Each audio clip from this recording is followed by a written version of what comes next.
Hello mga kabayans, what's up? This is Mr. Rio once again. So sa last video ko mga idol, pinag-usapan po natin na mukhang may hidden message sa last statement ni PRRD, sa opening statement niya sa last hearing, na mukhang nananawagan po si PRRD na magkaroon na ng Season 3 ang People Power mga idol. At hindi niya po masasabi ang mga katagang ito kung hindi yon ang ibig niyang sabihin. Hindi niya raw pahihintulutan ng droga na wasakin ng ating bayan, di ba? Paano niya yun hindi pahihintulutan mga idol kung wala siyang kapangyarihan sa gobyerno? Tama. Unless mananawagan siya ng Season 3 ng People Power, di ba? Para hindi tuluyang masira ng droga ang ating bayan. So pag nangyari yun mga idol, sasama ba kayo? Pag nanawagan ng Season 3 ng People Power si Tatay Diggs mga idol? Well, alang-alang po sa kinabukasan ng ating mga anak, I will definitely join that panawagan of Tatay Diggs mga idol. The answer is definitely yes. Wala pa nga siyang sinasabi na ikipaglaban na ako kasama ang mga kababayan natin, di ba? What more kung ipanawagan pa yun ni PRRD? Noon guys, sinasama po ako sa Maisog. Kaso ang problema mukhang nagagamit lang po ako. Kasi hindi po ako affiliated mismo kina PRRD. Sasama lang ako kung sina PRRD mismo ang magko-command sa akin. Hindi kung sino-sino lang. Kasi meron po mga tao dyan na ang mga pronouncement nila kina PRRD at sa mga leader ng Maisog sa Davao is hawak namin si Mr. Rio. So meron sila sa aking iuutos na ipapagawa nila, tapos baka mag-request na humihingi ako ng bayad na wala naman, tapos sila lang po at sa kanila lang po napupunta ang mga binibigay na budget kung meron man o kung sino man ang nag-i-sponsor ng Maisog na yan. Tama. Kaya po yung last time, meron po sa akin nag-uutos na gawin ko yan, hindi ko po ginawa. Kasi baka ang sinasabi ng tao na yon is hawak niya ako. And then i-report niya kina PRRD na hawak niya ako. At baka sabihin pa ng tao na yon, nagre-request ako ng bayad. Diba? So hindi ko po ginawa dahil feeling ko may gumagamit na naman po sa akin. Nangyari na po yan nung nasa Saudi ako mga idol. May mga nagsasabi po na hawak po nila ako pero hindi naman. Volunteer lang po ako ni PRRD nung nasa Saudi po ako mga idol. Wala po akong kilala kahit na sino sa gobyerno ng mga oras na yun. Lately ko na lang po nakilala yung mga ilan sa kanila. But not earlier. Simula po noong 2015 hanggang 2016, wala po akong kilala sa gobyerno ng mga idol. Pure volunteerism po ang ginawa ko noon. Hindi nabalitaan ko na may gumagamit po pala sa pangalan ko na Mr. Rio. Ang sinasabi nila, hawak daw po nila ako. Nalaman ko na lang po yun nung pong umuwi ako. Ang galing, di ba? Kaya po ayaw ko na pong maulit yun. Kaya sasama lang ako sa Maisog kung affiliated kina PRRD. At hindi po kung sino-sino lang. Okay ba mga idol? So bilang finale po sa video na to mga idol, pag-uusapan po natin ang dahilan kung bakit ang House of Representatives ang dapat kasuhan ng plunder, hindi si VP Sara. Maya-maya lang idol, babanatan po natin yan. So ngayon naman mga idol, samahan niyo po muna akong malaman ang katotohanan sa nangyayari sa budget ng mga infrastructure program dito sa Mr. Rio Reels Talk. Ito guys, di ko po nila lahat pero tingin ko, ito po ang nangyayari talaga. Real talk to mga idol. Let's go. I am proud to announce to you the first artificial intelligence road that will be completed in less than 1 year. Wow, talaga lang Less than 1 year Ibig sabihin malaki-laki ang budget niyan, no? The government is setting aside 10 billion. Oh my God. 10 billion naman pala kasi. Kaya sigurado ako na matatapos sila yan in less than 1 year mga idol. For the completion of this project. Thank you. Yan na. Wow Okay, syempre lalakarin niya ang mga building permits niyan sa provincial, sa municipal, etc. Diba? Kaya pumasok yan ng City Hall or Kapitolyo ng probinsyang papagawaan ng proyekto na yan.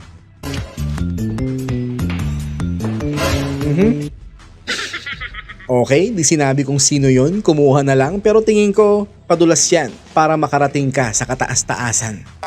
Malamang guard yun o kaya tambay ng City Hall or ng Capitol.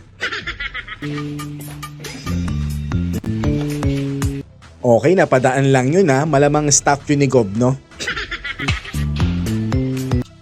Governor pala yun, mga idol. Nanguha na ng commission si Gob. MP? Members of the Parliament? Meron ding cut? Aba po siya, mukhang susundin ng kontraktor ang bracket by ranks nito ah. From janitor to governor ata, no? Putragis. Imagine pati opposition leader may cut din.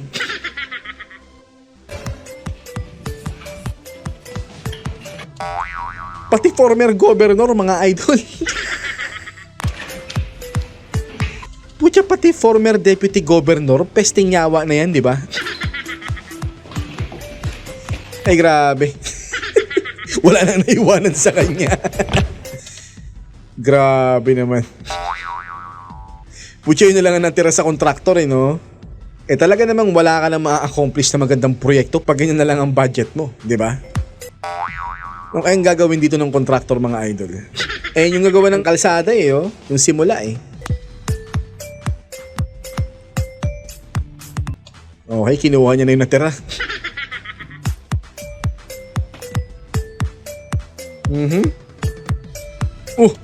Ginagawa niya.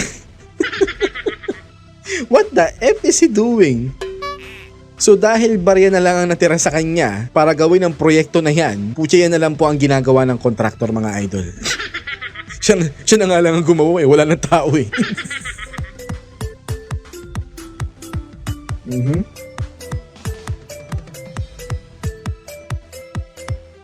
O at least nagkaroon ng ribbon cutting, mga idol.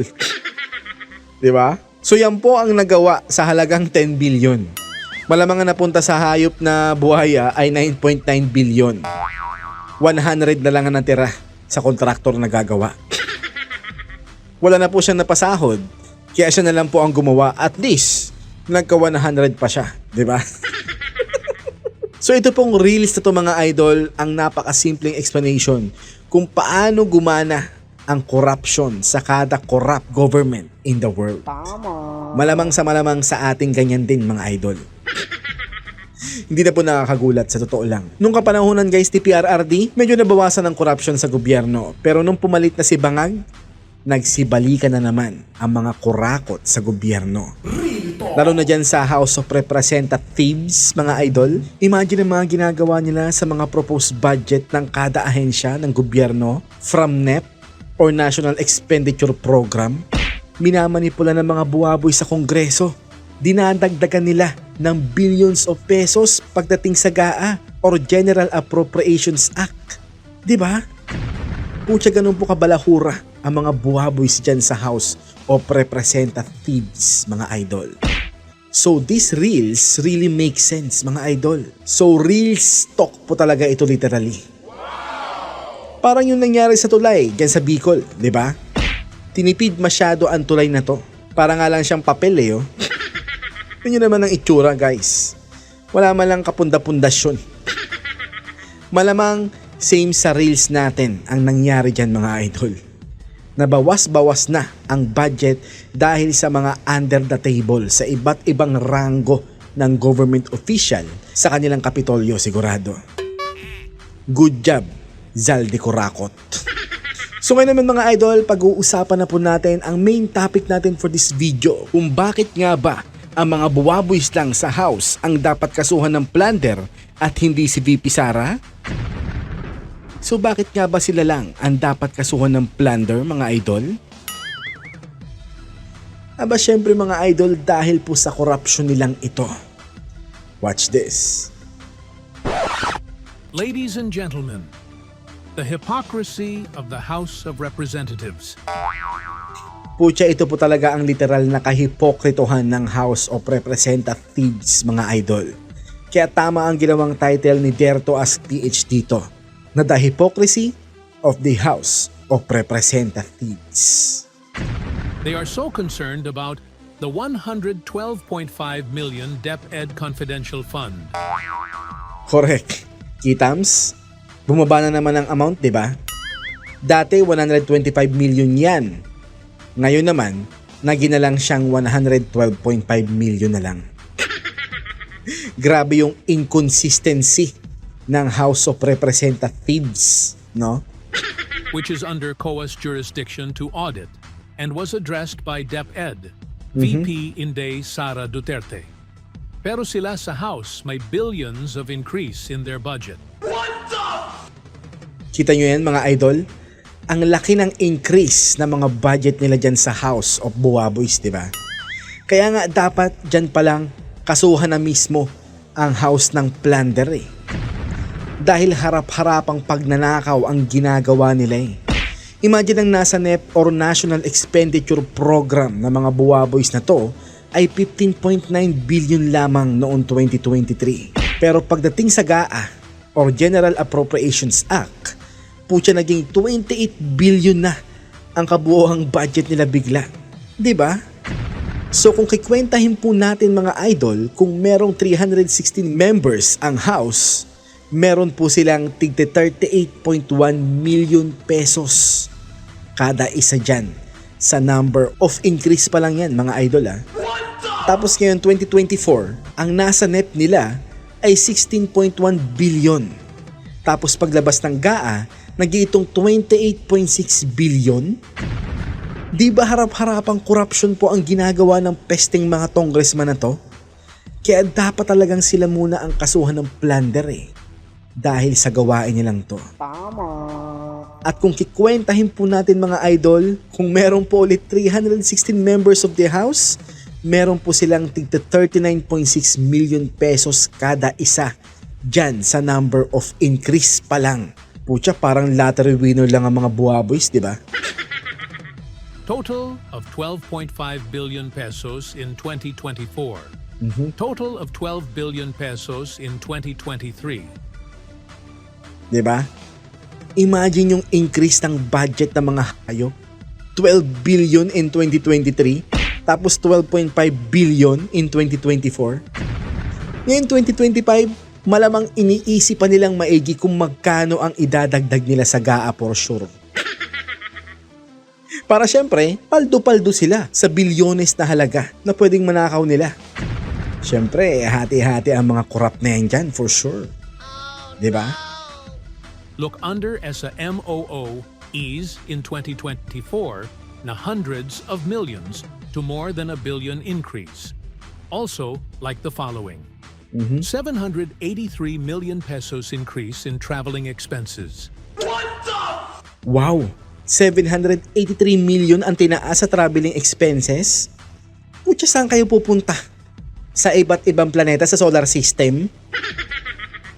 So kung meron 316 members of the House at kung 783.1 million ang dagdag sa traveling expenses nila, so meron silang tig 2.4 million pesos na budget for traveling expenses kada isa, dun pa lang sa number of increase na yun mga idol ah. Imagine that.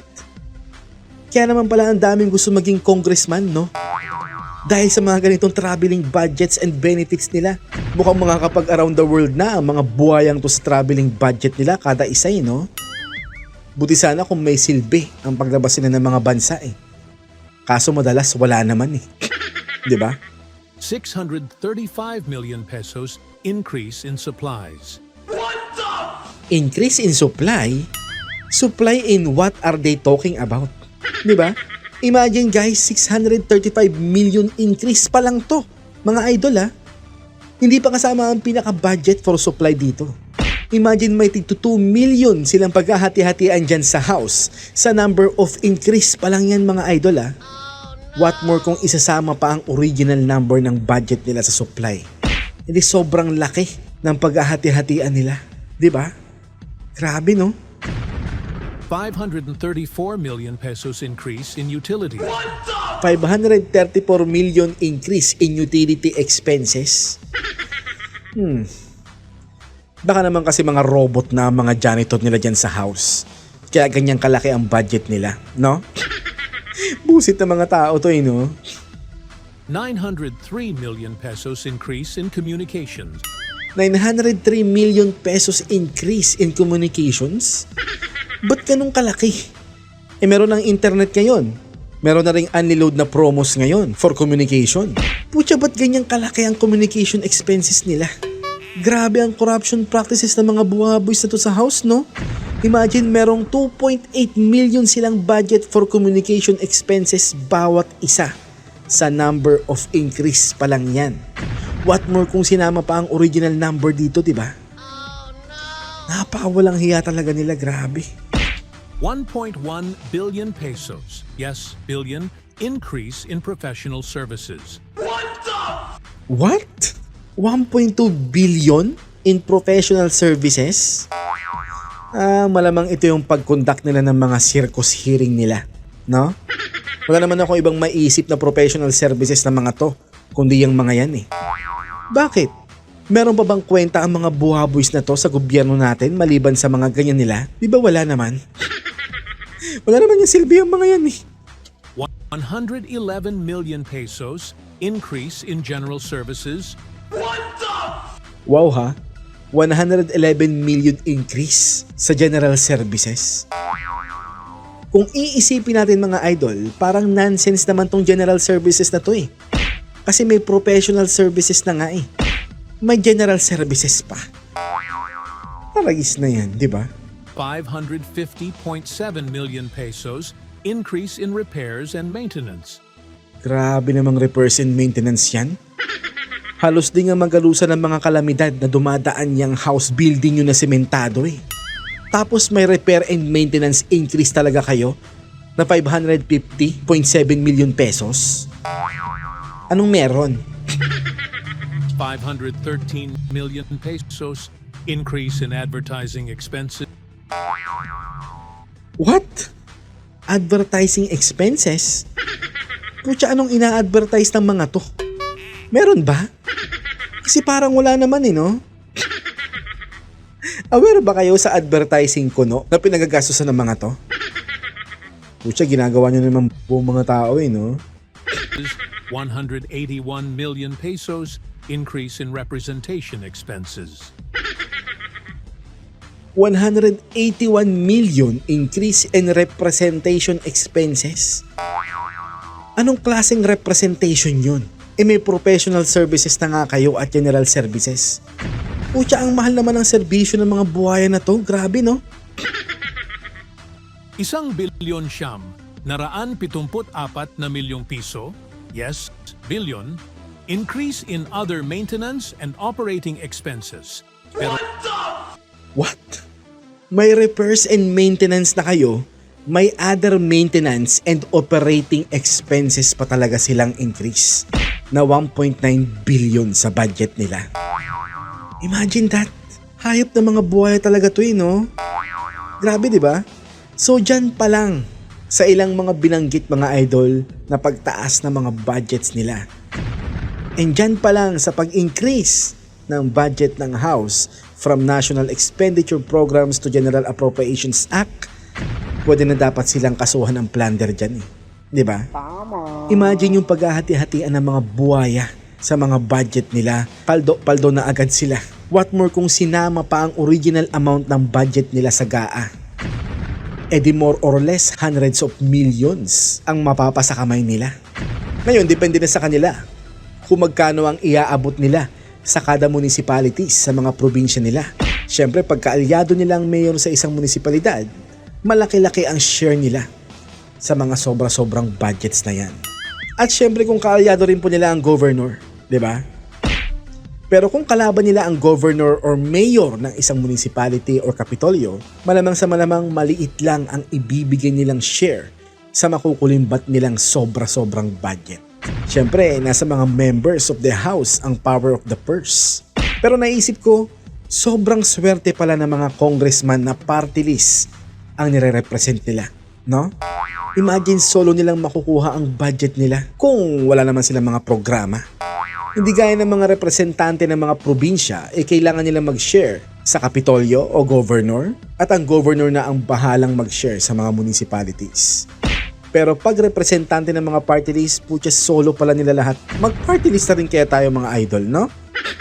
Parang lottery winner lang ang peg ng mga gagoy, no? So So yan po ang dahilan kung bakit ang buong House of Representatives ang dapat kasuhan ng plunder, hindi si VP Sara. Sana lang po merong mag-file ng kaso na yan. Kung pwede ba yun yung buong House ay kasuhan. Kasi yung NEP, tugaa, ang napakalaking ebidensya mga idol.